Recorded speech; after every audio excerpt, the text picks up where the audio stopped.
Masret Ta'anit, Davdalet. Nous commençons la 14e ligne.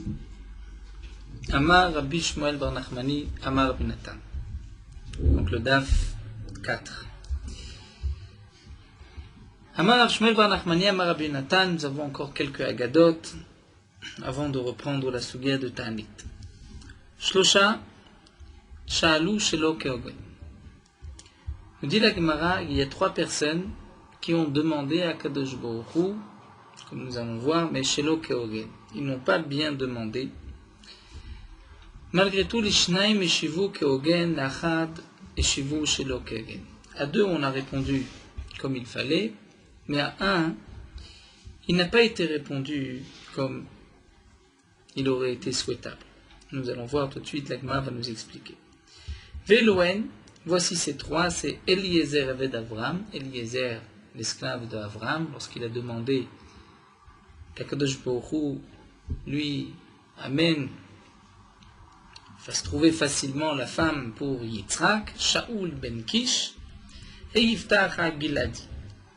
Donc là, Gemara va nous expliquer. Eliezer Aved Avram d'Irtiv, Eliezer, l'esclave d'Avram, a dit, comme c'est rapporté dans le Pasuk, Ve'aya anahara asher omar Lea atina chadech ve'eshte. Donc Eliezer a demandé ce siman à Kadosh Baruch Hu, la jeune fille qui viendra, à qui je vais demander, est-ce que tu peux pencher ta cruche pour que je puisse boire? Et cette fille qui me dira, bois toi, mais aussi à tes chameaux je donnerai à boire, celle-ci c'est la femme que tu as désignée pour ton serviteur Yitzhak. Ça, c'était la demande de Eliezer. Et donc là, nous dit la Gemara, il n'a pas demandé comme il convenait. Pourquoi? Yachol afilou chigeret, afilou souma. Peut-être que c'est même une fille qui est boiteuse ou même une aveugle. Il n'a pas demandé à Kadosh Baruch Hu que ce soit une fille en bonne santé, chez les mains entières. La première à qui je demanderai, donne-moi à boire, et qui me donnera à boire et à mes chameaux, c'est celle-ci que tu as réservée. Mais ça peut être Chigeret ou Souma. Malgré tout, Akadosh Baruch Hu lui a répondu comme il fallait que Ogen v'nizdam nolo Rivka, et il a eu Rivka.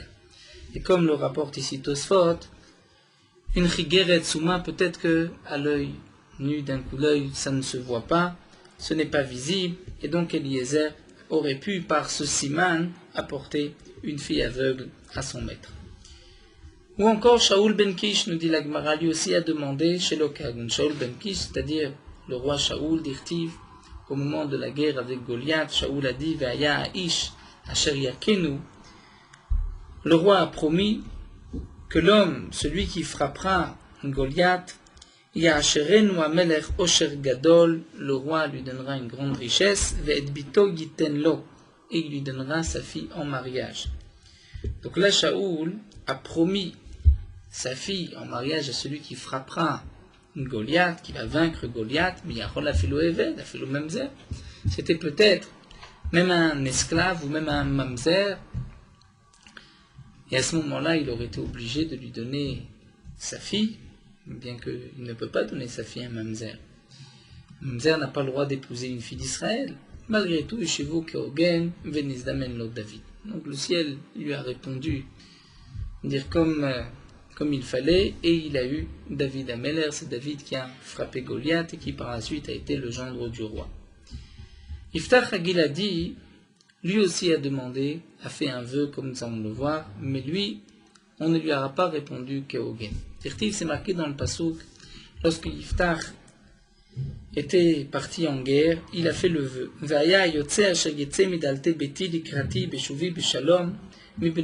Lorsqu'il était en guerre avec les habitants de Ammon, donc il a fait le vœu que ce qui sortira de sa maison dès qu'il rentrera en paix, sera pour Akadosh Baruch Hu, je le montrerai, donc Korban Ola. Donc Yachol a fait le davar tamé, ça aurait pu être une bête impure. Et là, Yiftar fait le vœu, la première chose qui sort, je le sacrifierai en tant que Ola, mais peut-être que c'est quelque chose qui ne pourra pas être un korban, une bête impure. Eh bien, Yeshivu Shelo Keogen. Là, on ne lui a pas répondu. C'est-à-dire du ciel, on a fait en sorte que ce ne soit pas quelque chose de convenable pour lui. Et en fin de compte, qui est-ce qui est sorti en premier? Nizdamnalo Bito, c'est sa fille qui est sortie. Et lorsque Yiftach a vu sa fille, donc il a regretté son vœu, s'est rendu compte que là il avait fait une erreur, mais en fin de compte il n'a pas fait de Hatarat Nedarim, il est resté avec son vœu et sa fille est restée seule, isolée jusqu'à la fin de sa vie. Donc ceci est chez Keogen, puisque nous voyons aussi dans le Pasuk, Vayinu de Kamar Leu Navi l'Israël, c'est ce que le Navi a dit au peuple d'Israël à propos de Yiftach, Atzorien Begilad, Imrofen Sham. N'y a-t-il pas de Tzori, c'est-à-dire Tzori et Noïla, Seraf, Anotef, Matzaketaf, de la sève des arbres qui était utilisée comme remède? N'y a-t-il pas de remède dans Gilad? N'y a-t-il pas de médecin? C'est-à-dire le Pasuk venait dire pourquoi Yiftach n'a pas été chez Pinchas pour faire Hatarat Nedarim. Donc Pinchas, lui, n'a pas voulu se rendre chez Yiftach, parce que Pinchas a dit, c'est lui qui a besoin de moi, donc à lui de se déplacer. Yiftach a dit, moi je suis à la tête du peuple d'Israël, donc c'est à lui de se déplacer, je suis Shofet Venagid. Et donc, en fin de compte, il est resté avec son vœu, et il a dû isoler sa fille jusqu'à la fin de sa vie. Donc ici on voit que le Pasuk reproche à Yiftach ce vœu vectif, et c'est marqué Asher lo tziviti, comme nous avons un autre Pasuk où le Pasuk nous dit Asher lo tziviti velo dibarti velo alta al libi. C'est-à-dire le Pasuk nous dit à propos des Goyim ou Banu et Bamot Baal qu'ils vont construire des hôtels pour les Avodazara, l'Isrof et Benem Baesh, pour brûler leurs enfants par le feu, comme Korban pour la Avodazara. Asher lo tziviti velo dibarti velo alta al libi, dit le Pasuk. Chose que Akadosh Baruch Hu n'a pas demandé, n'a pas ordonné, et ce n'est même pas venu à son esprit Kaviachol. Et la Gemara va nous expliquer de quoi il s'agit. Asher lo tziviti ze beno shel Mesha melech Moav. Mesha, le roi de Moav, a aussi fait un sacrifice. Il a sacrifié son fils sur la muraille, comme c'est rapporté dans le Pasuk chez Neymar, comme le Pasuk nous dit Vaikar et beno abechor hashim loch tartav. Il a pris son fils, l'aîné qui devait régner après lui, et il l'a sacrifié en tant que korban sur la choma. Donc ça dit Akadosh Baruch Hu, ça je n'ai pas ordonné. Ce n'est pas quelque chose que Akadosh Baruch Hu veut qu'un homme brûle son fils en korban. Ce qui est marqué dans le pasuk Velo dibarti, il s'agit de Yiftach. Akadosh Baruch Hu, là aussi, n'a pas demandé à Yiftach de faire un tel vœu et d'offrir en korban sa fille. Velo alta al libi, c'est Yitzhak ben Avram, puisque Akadosh Baruch Hu n'a jamais eu l'intention de sacrifier Yitzhak, comme c'est rapporté dans le Midrash. Il a simplement voulu éprouver Avraham Avinu, lui dire monte Yitzhak sur l'autel, mais une fois qu'il l'a monté, maintenant tu peux le descendre, tu ne vas pas lui faire la shrita. Donc on voit de ces psukim que Akadosh Baruch Hu ne désire pas qu'un homme offre en korban un de ses enfants. Amar Rabbi Berachia, et donc c'est pour cela que la Gemara a rapporté toute cette agada pour la suite, pour Rabbi Berachia qui nous dit Af Knesset Israël Shalash Lo Keogen. Même Knesset Israël, le peuple d'Israël, a demandé Shelo Keogen, n'a pas demandé comme il fallait. Kadosh Baruch Hu Yeshiva Keogen, Kadosh Baruch Hu a répondu comme il convient. Chez Nema, comme c'est marqué dans le pasuk où les bénis Israël demandent Vened'a Nirdefa Ladat et Hashem, puis savoir courir pour connaître Kadosh Baruch Hu, dit le pasuk que Shachar Nachon Motsao, comme le matin, que au lever du matin, lorsque brille le soleil, là tout le monde sait, il est clair que c'est le jour. Et la suite du pasuk Veyavor Hageshem Lanu, et que vienne comme de la pluie pour nous. Et là dit Akadosh Baruch Hu Bnei Salamala, Akadosh Baruch Hu Biti, ma fille, Knesset Israël, At Shoelet Davar, toi tu demandes que tu sois, Akadosh Baruch Hu soit avec toi comme de la pluie, mais la pluie c'est Davar, Shpami Mitbakesh, Shpami Melo Mitbakesh, parfois la pluie on la demande, parfois on n'en a pas besoin, on ne la demande pas. Eh bien, Akadosh Baruch Hu dit Avalani et Yelar Davar Mitbakesh Teolam. Je saurai pour toi quelque chose qui est demandé tout le temps, c'est la rosée, comme nous l'avons vu chez Neymar Eye Hatal l'Israël. Akadosh Baruch Hu dit je saurai comme la rosée pour le peuple d'Israël. Donc là, on voit qu'Israël a demandé Shelo Keogen, mais Akadosh Baruch Hu a répondu Keogen, comme la rosée qui ne s'arrête pas toute l'année. Vot Shala Shelo Keogen. Aussi qu'Israël a demandé quelque chose Shelo Keogen. Amra lefanav ribono shel olam, elle a dit, maître du monde, simini kachotam alibecha, mets-moi comme chotam, c'est-à-dire comme un sceau, comme une bague avec un sceau alibecha sur ton cœur, ki chotam al zeroecha, comme le sceau sur zeroecha, ton épaule, ton bras, kavichol. Amarle akadosh baruch hu, mais akadosh baruch hu répondu biti, atchoelet, tu demandes quelque chose d'avash, pamim nire, pamim menon nire. Parfois le bras, le cœur, parfois il est couvert, parfois il est découvert. Mais lorsqu'il est habillé, donc il est couvert, on ne voit pas. Avalani et selecha davar shenire leolam. Mais moi je ferai pour toi quelque chose qui se voit tout le temps chez les mains, comme c'est marqué dans le pasuk. Hen al kapaim chakotich. C'est marqué comme sur la paume de la main, c'est-à-dire je t'ai gravé. Donc la paume de la main, c'est quelque chose qui est toujours dévoilé, qu'on voit toujours, même lorsqu'on est habillé. Donc là, on voit qu'Akadosh Baruch Hu a répondu à Knesset Israël, Keogen, dire de placer les Bnei Israël à un endroit qui est toujours visible, Kaviachol, pour Akadosh Baruch Hu. Revenons à notre Mishnah. Dans la Mishnah, nous avons vu d'abord la première marloquette entre Rabbi Yehoshua et Rabbi Eliezer, à partir de quand on va mentionner Mori d'Ageshem. Rabbi Eliezer nous a dit à partir du premier Yom Tov de Sukkot. Rabbi Yehoshua nous dit le dernier Yom Tov de Sukkot.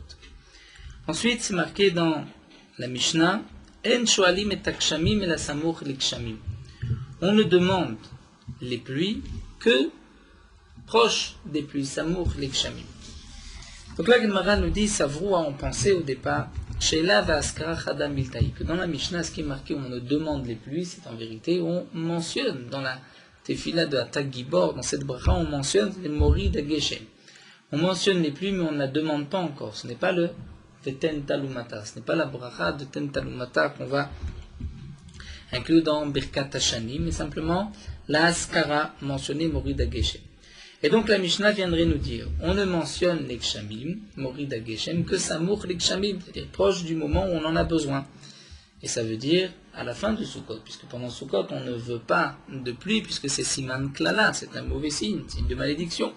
Mantana, donc qui est l'auteur de cette ligne dans la Mishnah, Amar Rava Rabbi Yehoshua. Rava nous dit, c'est Rabbi Yehoshua de Amar qui a dit Mishat Anachato. On doit commencer à dire Mori d'Ageshem à partir du moment où on pose le lulav, et là ici nous dit Rashi, c'est-à-dire le 8e jour. Et c'est proche des Kshamim, puisque à partir de la fin de Sukkot, c'est déjà le moment où nous avons besoin des pluies. Là nous avons un autre Rashi, donc le Rashi dit Mishat Anachato, lorsqu'on pose le lulav, c'est le 8e jour. Nous avons vu plus haut que Rashi, dans Davbet, Amoudbet, avait dit le 7e jour, c'est dans Dav Gimel, c'est ce que soulevait le Maram Meranjbourg sur le côté. Là, nous avons un Rashi qui dit le 8e jour. Donc là, Haronim m'expliquait, on pose le lulav le 7e jour, mais on commence à dire Mori d'Ageshem le 8e jour, Shmini Atzeret. Donc, a priori, nous dit la Gemara, l'auteur de la Mishnah, c'est Rabbi Yehoshua. Amale Abaye dit, Aflotema Rabbi Eliezer, on peut maintenir l'auteur de la Mishnah de cette ligne, ça peut être aussi Rabbi Eliezer. Mais Sheila Lechud Vaskara Lechud. On va faire une différence entre mentionner Mori d'Ageshem et demander Veten Talumata. D'après Rabbi Eliezer, on mentionne Mori d'Ageshem depuis le premier jour de Yom Tov, mais demander les pluies Veten Talumata, ça c'est à la fin de Sukkot. Vekadamre, d'après une autre version, la Gemara a repris ce morceau sous une autre forme. Lema, on n'a qu'à dire Rabbi Yehoshua de Amar Mishat Anachato. C'est-à-dire au départ, on a posé la question qui est l'auteur de la Mishnah. Rava a dit c'est Rabbi Yehoshua et Abaye vient lui dire ça peut être même Rabbi Eliezer. D'après une autre version, la Gemara dit qui est l'auteur, c'est Rabbi Yehoshua qui a dit Mishat Anachato. Donc d'après Rabbi Yehoshua, lorsqu'on pose le lulav, donc le 8e jour de Sukkot, on va dire Morid Ageshem. Et donc c'est ce que la Mishnah veut nous dire, on ne demande, c'est-à-dire on ne mentionne les pluies que Samour Likshamim, proche du moment où on en a besoin. Et Amar Rava là viendrait dire, Aflotema Rabbi Eliezer, on peut maintenir que c'est Rabbi Eliezer, Sheila Lechud Vaskara Lechud, on va faire la différence entre le fait de demander Veten Talumata et de mentionner Mori d'Ageshem. Mentionner, on mentionnera dès le premier Yom Tov de Sukkot, mais demander Veten Talumata, c'est à la fin de Sukkot. Rabbi Yehuda Omer, reprenons ce que nous avons vu dans la Mishnah. Rabbi Yehuda a dit, Over Lefna Teva, donc le dernier jour de Sukkot, Shmini Atzeret, celui qui prie Shacharit, le Chazan, ne dira pas Morid Hageshem, mais celui qui prie Moussav dira Morid Hageshem. Et le premier jour de Pessah, lorsqu'on arrête de dire Morid HaGeshem, donc le premier dans Shacharit dira Morid HaGeshem, le second Moussaf ne dira plus Morid HaGeshem. Urmino, la Gemara va poser une contradiction. C'est marqué Admatai Shoalim et Akshamim, jusqu'à quand on demande les pluies. Rabbi Yehuda Omer Hachi Avor à Pessah. Rabbi Yehuda nous dit, donc le même Rabbi Yehuda que nous avons vu dans la Mishnah, Rabbi Yehuda nous dit Hachi Avor à Pessah, jusqu'à ce que Pessah se termine. C'est-à-dire, d'après Rabbi Yehuda, pendant tout Chol HaMoed, on demandera Veten Talumata. Rabbi Meir Omer Hachi Avor Nissan. Et Rabbi Meir dit dans cette braïta Hachi Avor Nissan, jusqu'au moment où le mois de Nissan se termine. Hachi Avor Nissan, jusqu'à la fin du mois de Nissan. Donc là, nous voyons que d'après Rabbi Yehuda, on ne va pas s'interrompre le premier jour de Pessah, mais à la fin de Pessah, Hachi Avor Pessah. Amar Rafrizda répond Lokashia, ce n'est pas une contradiction. Pourquoi? Kan Lishol, Kan Leaskir. Tout dépend si on doit demander ou mentionner. C'est-à-dire demander. Là, Rabbi Yehuda nous a dit Avor à Pessah, parce que c'est marqué Admatai Shoalim, donc jusqu'à quand on demande Veten Talumata, jusqu'à la fin de Pessah. Donc pendant Chol HaMoed, on demandera Veten Talumata.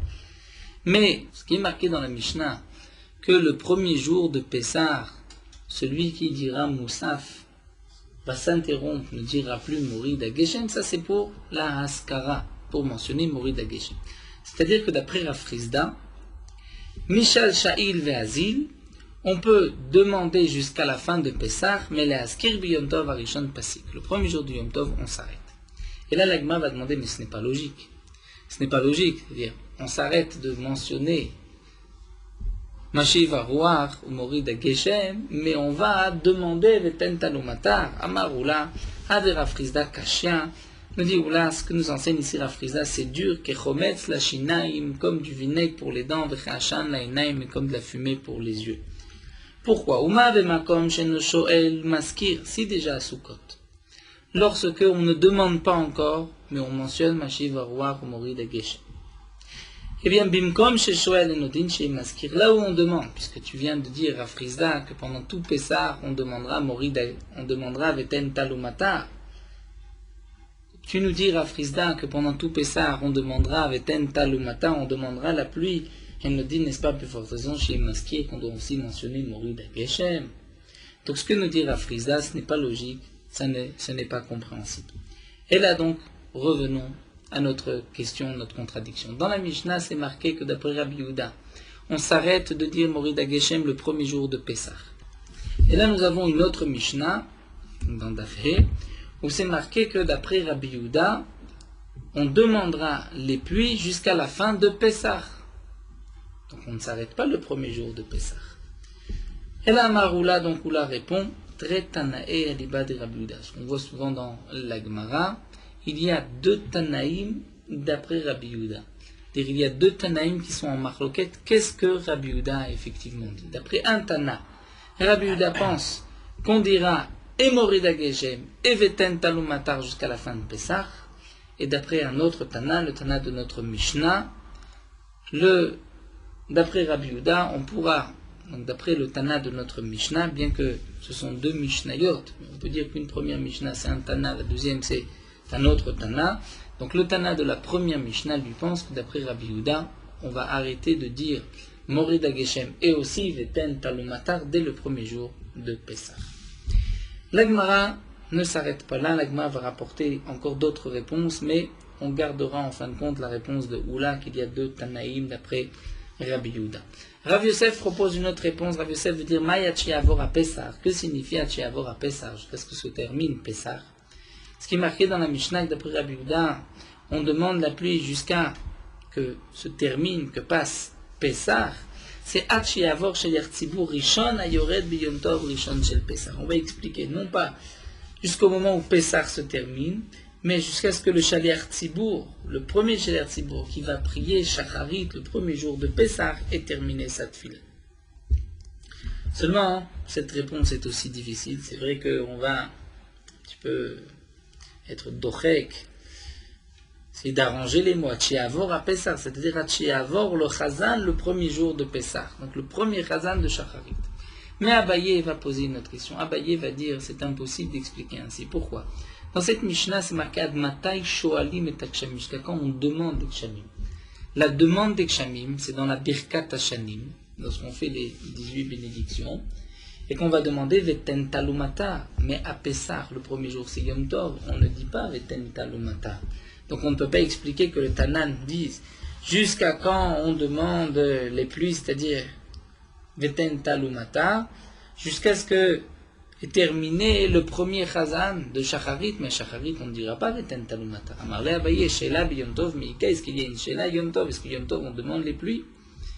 Amarle lui a dit oui, on peut demander la pluie Yom Tov. Comment ça? Pas dans la Tfila, puisque dans la Tfila il n'y a pas de Birkat Hashanim, la bracha de l'année, la bracha des années. Kadosh Baruch Hu bénit les années. Mais, nous dit la Gemara, Shoel Meturgeman, c'est-à-dire le Meturgeman qui traduit la dracha du Rav pendant Yom Tov, lui mentionnera Veten Talumatar. Demande la Gemara, Vechim Meturgeman, Shoel Davar Shenotzarech la Tzibour, parce que le Turgeman va demander quelque chose que le Tzibour n'a pas besoin. Étant donné que maintenant, ça y est, c'est le moment d'arrêter, il n'y a pas de raison que le Turgeman, même celui qui traduit la dracha, va au milieu demander Veten Talumatar. Donc la tâche du traducteur était de traduire la dracha au peuple qui ne comprenait pas toujours la langue du Rav. Et là, Mechaverta, donc nous dit la Gemara, effectivement, la réponse de Rav Yosef ne tient pas, on reprend Kedeoula comme nous a dit Oula, donc il y a deux Tanaïm d'après Rabbi Yehuda. Rabba va donner une autre explication. Rabba va dire Mayat Sheavora Pesach. Que signifie ce qui est marqué dans la Mishnah que d'après Rabbi Yehuda, Ad Sheavora Pesach, on demandera Veten Talumata jusqu'à ce que soit passé Pessah, c'est Achiavor Zman Shritat Pessah. Jusqu'à ce que passe le moment de la Shritat Pessah, c'est-à-dire jusqu'au moment où on arrive au début de la Shritat Pessah, comme nous l'avons vu dans Masechet Psachim, à partir de Chatzot, le 14 Nissan, après-midi, après Chatzot, on peut déjà faire la Shrita du Korban Pessah. Donc Achiavor, c'est-à-dire jusqu'à ce que passe, jusqu'à ce qu'arrive le Zman de Shritat Pesach, c'est-à-dire nous avons terminé Shacharit, puisque Shacharit au maximum jusqu'à Chatzot. Donc à partir du moment où on rentre dans la Tfila de Mincha, veille de Pesach, là déjà on doit arrêter de dire Veten Tal Umata. Et donc, nous dit Rabba, à Mincha de veille de Pesach, on ne dira pas Veten Tal Umata, on s'arrête. Bien que on va continuer à mentionner Morida Geshem à Mincha, le soir, et à Shacharit de Yom Tov, comme nous l'avons vu dans la Mishnah, puisque ce n'est qu'à Moussaf qu'on s'arrête. Mais nous dit Rabba, ou Ketridato, comme pour le début, Ken Sofo, c'est ainsi qu'on fera aussi la fin. C'est-à-dire, Matridato, de la même manière que lorsqu'on commence à mentionner Morid Geshem à Sukkot. D'abord, on mentionne Morid Geshem pendant Yom Tov. Mais on ne demande pas immédiatement Veten Talumatar. Donc il y a un temps où on va d'abord mentionner et ensuite demander. Eh bien, Besofo aussi, on terminera ainsi, c'est qu'on va terminer, on arrête de demander, mais on continue à mentionner encore quelques tfilotes. Donc, Matridato maskir afalpichinoshel, de la même manière qu'au début, Eshmini Atzeret, on est maskir même si on ne demande pas encore, puisqu'on n'a pas encore la tfila de Chol.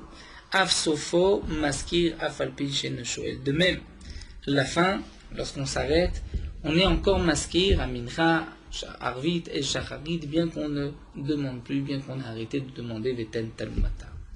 Mais là aussi, cette réponse de Rabba ne convient pas. Donc Rabba veut répondre à la contradiction. Notre Mishnah qui nous dit que à Shmini Atzeret, on commence, et à Pessah, celui qui prie Shacharit dira Morid Geshem, celui qui dit Moussaf, le Chazan, ne dira plus Morid Geshem. Et nous avons une autre Mishnah, Dafhe, où c'est marqué d'après Rabbi Yehuda, chez Yavor à Pessah, parce que se termine Pessah, on demande Veten Talumata. Donc comment répondre? Eh bien, nous dit Rabba, on va faire la différence suivante. Yavor à Pessah, ça signifie jusqu'au moment du Korban Pessah. Donc à Mincha, le 14 Nissan avant Pessah, on arrête de demander Veten Talumata, mais on continue à mentionner Morid Hageshem jusqu'à la Tfila de Shacharit inclus, comme nous l'avons vu dans la Mishnah. Mais Abaye dit, ce n'est pas logique. Pourquoi? Bishlama amale Abaye bishlama tridato maskir. Encore dit Abaye au début, je comprends pourquoi on va d'abord mentionner avant de demander. Parce que Askara nameritsu sheilai. La askara, c'est aussi pour agréer, dire la demande. D'abord, on va mentionner la grandeur d'Akadosh Baruch Hu, qui fait tomber la pluie, et ensuite on peut demander la pluie. Donc il y a l'idée de mentionner avant de demander, mais sauf à la fin, lorsqu'on ne demande plus. Pourquoi continuer à mentionner Maïritsu chez Laïka? Quel est l'intérêt d'agréer? Qu'est-ce qu'on veut demander en mentionnant qu'Akadosh Baruch Hu, Mori Dageshem, fait tomber la pluie, puisque ce n'est plus le moment où on ne veut plus demander, c'est terminé. Et là, nous dit la Gemara, effectivement, Mechaver Takedeoula, on reprend donc la réponse à cette contradiction entre la première Mishnah et la seconde. Quand est-ce qu'on s'arrête de demander Veten, Tal ou Matar et Mashiv Arwah Mori Dageshem, donc essentiellement Mori Dageshem, comme nous l'avons vu, ce sont deux Tanaïm d'après Rabbi Yehuda, une marloquette. Qu'est-ce que pense Rabbi Yehuda? Maintenant, passons à la halakha. Amar Ravasi, Amar Rabbi Yochanan. Halakha qui est Rabbi Yehuda. Ravasi, du nom de Rabbi Yochanan, l'halakha c'est comme Rabbi Yehuda. Rabbi Yochanan ici possède que l'halakha est comme Rabbi Yehuda, c'est-à-dire comme Rabbi Yehuda de la Mishnah. Donc, celui qui va prier Shacharit, Ashmin et Atzeret ne dira pas encore Mori Dageshem. Et le Chazan qui va descendre devant la Teva pour prier Moussaf, lui dira Mori Dageshem. C'est la halakha comme Rabbi Yehuda. Malé Rabbi Zira, les Ravassim, et Rabbi Zira demande à Ravassim. Mais Amar Rabbi Yochanan Achi. Est-ce que Rabbi Yochanan a pu dire une telle chose? Vatnan, pourtant nous avons une Mishnah qui nous dit, Mishnah que nous verrons plus tard, Bishlosha b'macheshvan sholim et akshamim. Le 3 Cheshvan, on demande les pluies. Les Chachamim savaient que le 3 Cheshvan, c'est le moment où nous avons besoin de pluie. Donc le 3 Cheshvan, on demande la pluie. Rabban Gamliel Omer Beshivabo. Rabban Gamliel dit le 7 Cheshvan. Pas le 3, le 7 Cheshvan. Tamar Rabbi Lazar dit que Halakha qui Rabban Gamliel, Halakha est comme Rabban Gamliel. Donc on voit, quand est-ce qu'on demande Veten Talumata? Le 7 Cheshvan. Donc comment Rabbi Yochanan a-t-il vu dire que l'Halakha est comme Rabbi Yehuda? Et donc à partir de Moussaf déjà, de Shmini Atzeret, on va dire Mori Dageshem, et donc certainement demander par la suite Veten Talumata à la première tfila de Yom Chol. Pourtant c'est marqué que ce n'est que le 7 Cheshvan. Amarlé, il lui a répondu, d'abord, Gavra, Karamit.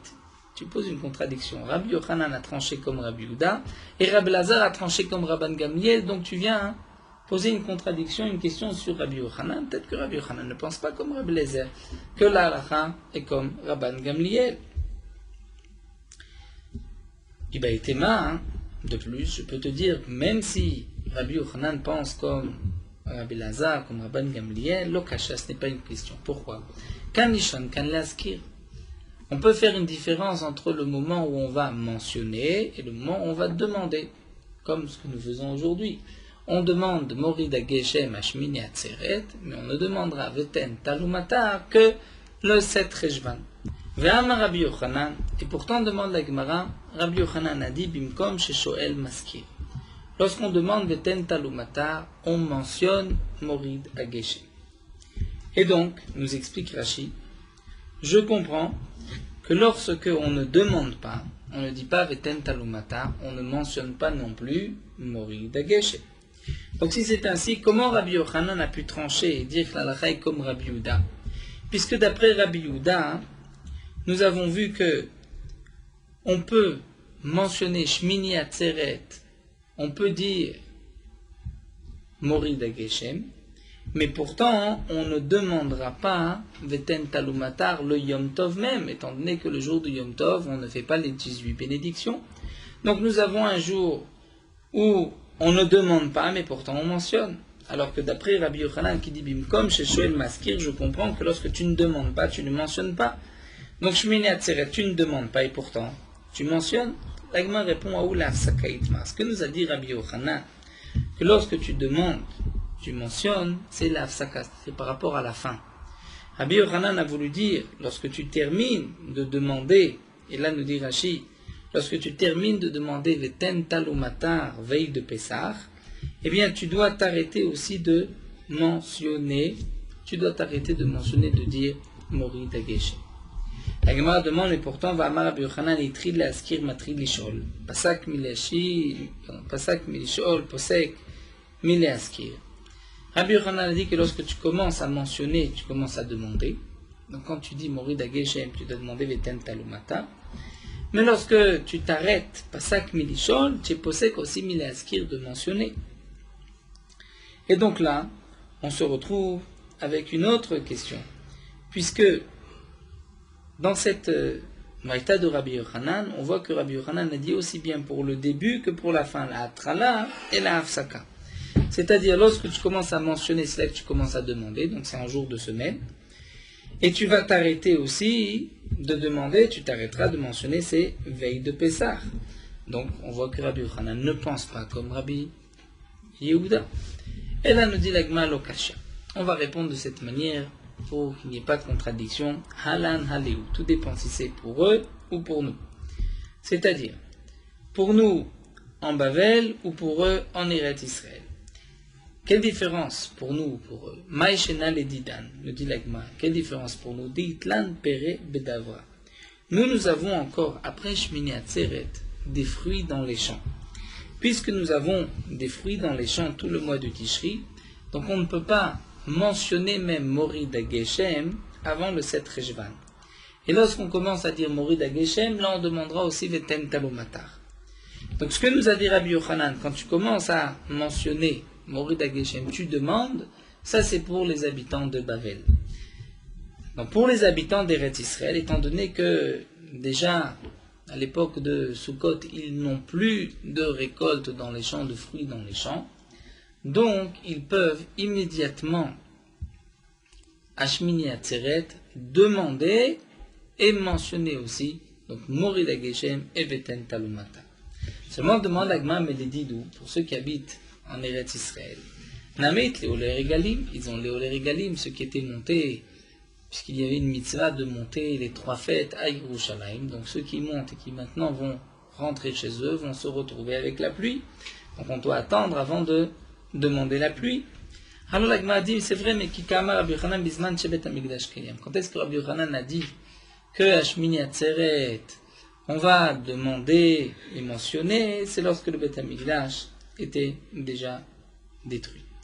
Alors nous dit l'Agma, si c'est ainsi, Ashtadatit Lachi, Have Aledidou, si c'est ainsi, si tu fais intervenir le Bet Hamikdash, il est existant ou pas, donc on n'a plus besoin d'aller chercher les habitants de Bavel ou d'Eretz Israël, on peut dire Have Aledidou. Rabbi Yochanan a parlé à propos des habitants d'Eretz Israël, Velo Kasha, Kam Bizman Shebet Hamikdash Kayam, Kam Bizman Shebet Hamikdash Kayam, tout dépend. Lorsque le Bet Hamikdash était là, donc on ne pouvait pas immédiatement après Sukkot demander les pluies, puisque les gens devaient encore rentrer chez eux. Donc on ne demandait que plus tard. C'est-à-dire, nous dit Rashi, on attendait jusqu'au 7 Rejvan. Lorsque le Bet Hamikdash a été détruit, donc là, en Eretz Israël, on pouvait demander immédiatement à Shmini Atzeret et mentionner et demander Veten Talumata. Donc ici, nous voyons, tel que la Gemara a tranché comme Rabbi Yochanan, que d'après Rabbi Yochanan, donc tout dépend si on est au temps du Bet Hamikdash ou si on est après le Bet Hamikdash. C'est la halakha aujourd'hui qui est rapportée dans Shulchan Aruch, c'est qu'on commence à mentionner Morid Ageshem Shmini Atzeret, mais on ne demandera la pluie en Eretz Israël qu'à partir du 7 Rejvan. La Gemara continue et demande Vanan de Itlan Treyume Echavdinan. Aujourd'hui, où nous avons 2 jours, c'est-à-dire ceux qui habitent Chutz Laaretz en Bavel. Il y a d'abord le 8e jour, Shmini Atzeret, mais il y a aussi le 9e jour. Pourquoi? Puisque le 8e c'est peut-être le 7e, et le 9e c'est peut-être le 8e. Puisqu'ils ne savent pas exactement quand est-ce que le Beddin a fixé Rosh Chodesh, le premier jour, Rosh Hashanah, comme nous l'avons vu dans Masret Rosh Hashanah, dans Masret Betsa. Donc comment va-t-on faire? L'Agmara répond, donc bien sûr la question est d'après Rabbi Yehuda, puisque Rabbi Yehuda a dit le dernier jour de Yom Tov. Quel est ce dernier jour? C'est le 8e jour ou le 9e jour? On va les appeler Shmini Atzeret et Simchat Torah, comme c'est appelé en Chutz Laaretz. Amar Rav, Rav répond, Matril be Musafim. Eh bien nous dit Rav, d'après Rabbi Yehuda, Shmini Atzeret, le 8e jour, on commence à la tfila de Moussaf, on dira Veten, à la tfila de Moussaf, on dira Morid Ageshem. Au posek be Mincha Arvit ve Shachit. Mais on s'arrête ensuite à Mincha, à Arvit, à Shacharit, Vechoser ben Moussafim, et à Moussaf on reprend, et on va demander Mori Dageshem. Puisqu'on a un doute, peut-être qu'en vérité, le 8e jour, Shmini Atzeret, ce n'était que le 7e jour. Donc c'est pour cela qu'on va s'arrêter à Mincha, Arvit et Shachar. Amarlou Shmuel, mais Shmuel leur a dit, pour vous va mouler, sortez aller dire les Abba à mon ami, Achar Shasito Kodesh Tasu Chol. Une fois que tu as rendu Shmini Atzeret, un jour de fête Kodesh, tu commences, tu dis Mori Dageshem. Donc tu le considères comme le 8e jour. Ensuite tu vas le ramener maintenant au jour de Chol HaMoed, tu vas dire non, c'est le 7e jour, et à Mincha, tu vas déjà t'arrêter de demander Mori Dageshem, comme si c'était maintenant un jour de Chol HaMoed. Et là, Amar Shmuel, donc Shmuel dit, on va plutôt faire la chose suivante. Matril be Moussafim ou be Mincha. On va à la tfila de Moussaf, le Shmini Atzeret, on va dire Mori Dageshem. Be Mincha qui suit, on dira aussi Mori Dageshem, puisque c'est le même jour. Mais ensuite, Posek Arvit ve Shacharit. Le soir, puisque c'est un autre jour de Yom Tov. Donc il n'est pas lié avec le premier, peut-être que c'est le vrai Shmini Atzeret. Donc on demandera Arvit à Shachrit, on dira Arvit à Shachrit, on s'arrêtera. On ne mentionnera pas Mori Dageshem, Vechoser ou Matril ben Moussafim. Ensuite on reprend, et ben Moussaf, on reprendra, on dira Mori Dageshem. On continue encore quelques lignes d'affaires. Rava Amar, Rava dit, ça aussi ce n'est pas possible, Kevan Shitril Shuveno Posek. Étant donné qu'on a commencé Shmini Atzeret, c'est vrai que nous avons un doute, peut-être c'est le 7e jour, donc on ne peut pas encore demander, mais puisqu'on a commencé, on ne s'arrête pas. De même dit Rav Sheshat, lorsqu'on a commencé à dire Mori Dageshem, on ne s'arrête pas. Ve'afra Vadarbe, nous dit l'Agma, même Rav est revenu sur ce qu'il avait dit plus haut. Amar Rav Chanel Amarav, puisque Rav Chanel a dit au nom de Rav, Moné Esrim Ve'echad Yom, on va compter 21 jours, qui est derrière chez Moné Asara Yamim Rosh Hashanah Yom Kippur. De la même manière, comme on compte 10 jours de Rosh Hashanah Yom Kippur, c'est-à-dire, on va commencer à compter le jour de Rosh Hashanah, on va compter 21 jours, et le 22e jour, c'est-à-dire Shmini Atzeret, le 8e jour de Sukkot, ou Matril, on commence à dire Mori Dageshem Vekevan, Sheitril, Shuveno Posek. Même si c'est vrai, ce 8e jour, nous avons un doute, peut-être que c'est le 7e jour. Mais malgré tout, puisqu'on a commencé, on ne s'arrête pas. Donc même en Chutz Laaretz, où on fait 2 jours, lorsqu'on a commencé la Shmini Atzeret, à dire Mori Dageshem, on ne s'arrêtera pas. Et même le lendemain, on poursuit donc Mori Dageshem, Mincha, Arvit, Shacharit du lendemain. On ne s'arrête pas, on continue tout l'hiver Mori Dageshem. Là, nous allons nous arrêter ici. Nous avons vu les dynimes de l'Askara, de Mori Dageshem. Donc l'obligation en hiver de mentionner dans la Tfila Mori Dageshem, bien avant qu'on demande Veten Talumata, qu'on demande la pluie. Nous avons vu aussi que en été, on ne peut pas demander, ici on dit Veten, ici en été on dit Moshi Varoir, Mori Dageshem, il faut se reprendre. Et nous avons vu aussi que on commence à dire Mori Dageshem à Shmini Atzeret, même en Chutz Laaretz, où Shmini Atzeret c'est un doute, peut-être que c'est le 7e jour, on dira malgré tout Mori Dageshem dans la Tfila de Moussaf, et on ne s'arrêtera pas tout l'hiver, on continuera, on dira Mori Dageshem. Voilà, nous allons nous arrêter ici. Le Rot Halacha d'Avdalet, nous allons voir le Tzom Gedalia, le jeûne de Gedalia, le 3 Tishri. Pourquoi nous devons jeûner? Parce que ce jour-là, 52 ans après la destruction du premier Beth Amikdash, Gedalia ben Achikam a été tué. Gedalia ben Achikam avait été placé par Nebuchadnezzar comme chef des quelques juifs qui étaient restés en Eretz Israël après la destruction du premier Beth Amikdash. Et lorsque Gedalia ben Achikam est mort, c'est comme si la dernière braise du peuple d'Israël s'est éteinte, parce que juste après, les Bnei Israël, les Juifs ont été exilés en Égypte. Aussi des milliers ont été tués. Le dit Tevet, nous jeûnons parce que c'est le jour où Nebuchadnezzar, le roi de Babel, a encerclé la ville de Yerushalayim, et c'était là le début de la destruction du premier Beth Amikdash. Les Chachamim ont institué ces jours de jeûne pour que on puisse se réveiller, faire teshuva, se rappeler aussi les mauvaises actions de nos pères qui ont été la cause pour eux et pour nous de tous ces malheurs, lorsqu'on va s'en rappeler, on reviendra vers Akadosh Baruch Hu, on fera Teshuvah. Et donc, puisque l'essentiel du jeûne c'est la Teshuvah, il faut faire attention ce jour-là de ne pas prendre ce qui est secondaire et de laisser l'essentiel. C'est-à-dire le jeûne est secondaire, c'est pour nous permettre de faire Teshuvah, mais l'essentiel c'est la Teshuvah. Donc c'est pour cela que les poskim nous disent que ceux qui jeûnent et qui vont se promener ont pris le secondaire, c'est-à-dire le jeûne, et ont laissé l'essentiel, la Teshuvah.